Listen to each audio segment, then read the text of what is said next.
Hello friends, ಇವತ್ತು ನಾನು ನಿಮಗೆ ಮನೇಲೇ ಇರೋ ಸಾಮಗ್ರಿಗಳನ್ನು ಬಳಸಿ ಕ್ಯಾಪ್ಸಿಕಮ್ ಗ್ರೇವಿ ಮಾಡೋದನ್ನು ಹೇಳ್ಕೊಡ್ತೀನಿ. ನೋಡಿ, ಇಲ್ಲಿ ಈ ರೀತಿ ಚೌಕಾಕಾರದಲ್ಲಿ ಆನಿಯನ್, ಈರುಳ್ಳಿ ಮತ್ತು ಕ್ಯಾಪ್ಸಿಕಮ್ ಕಟ್ ಮಾಡಿಕೊಂಡು ಆಮೇಲೆ ಇದನ್ನು ಈ ರೀತಿ ಸ್ವಲ್ಪ ಫ್ರೈ ಮಾಡ್ಕೊಬೇಕು. ಅದಾದಮೇಲೆ ಇದನ್ನು ಸೈಡಲ್ಲಿ ತೆಗೆದಿಟ್ಕೊಂಡು ಅದೇ ಬಾಣಲೆಯಲ್ಲಿ ಸ್ವಲ್ಪ ಎಣ್ಣೆ ಹಾಕಿ 1 ಈರುಳ್ಳಿ, 2 ಟೊಮ್ಯಾಟೊ ಸ್ವಲ್ಪ ಗ್ರೇವಿಗೋಸ್ಕರ ಬಿಸಿ ಮಾಡ್ಕೊತಿದ್ದೀನಿ. ಅಂದರೆ ಸ್ವಲ್ಪ ಬ್ರೌನಿಷ್ ಕಲರ್ ಆಗೋವರೆಗೂ ಫ್ರೈ ಮಾಡ್ಕೊಬೇಕು.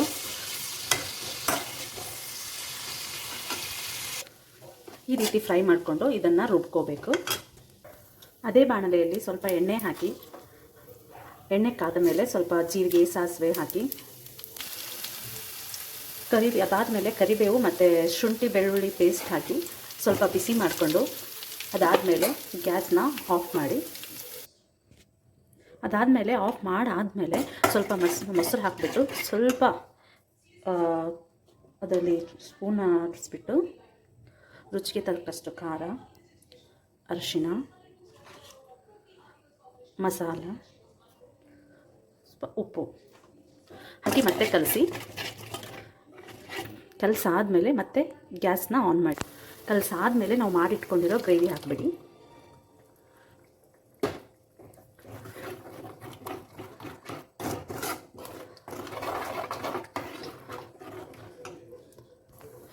ಗ್ರೇವಿ ಹಾಕಿದ್ಮೇಲೆ 1-2 ನಿಮಿಷ ಕುದಿಯಬೇಕು.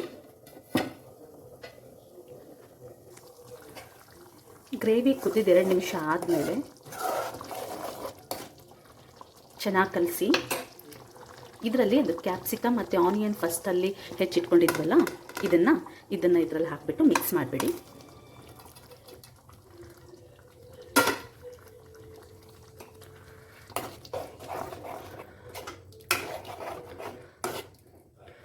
ಹಾಕಿಬಿಟ್ಟು ಮಿಕ್ಸ್ ಆದಮೇಲೆ ಇನ್ನೂ 2 ನಿಮಿಷ ಸ್ವಲ್ಪ ಹೊತ್ತು ಕುದಿಯಕ್ಕೆ ಬಿಡಿ. 2 ನಿಮಿಷ ಆದಮೇಲೆ ಅದರ ಮೇಲ್ಗಡೆ ಸ್ವಲ್ಪ ಕೊತ್ತಂಬರಿ ಹಾಕಿ ರುಚಿಯಾದ ಕ್ಯಾಪ್ಸಿಕಮ್ ಗ್ರೇವಿ ಸವಿಯಲು ಸಿದ್ಧ.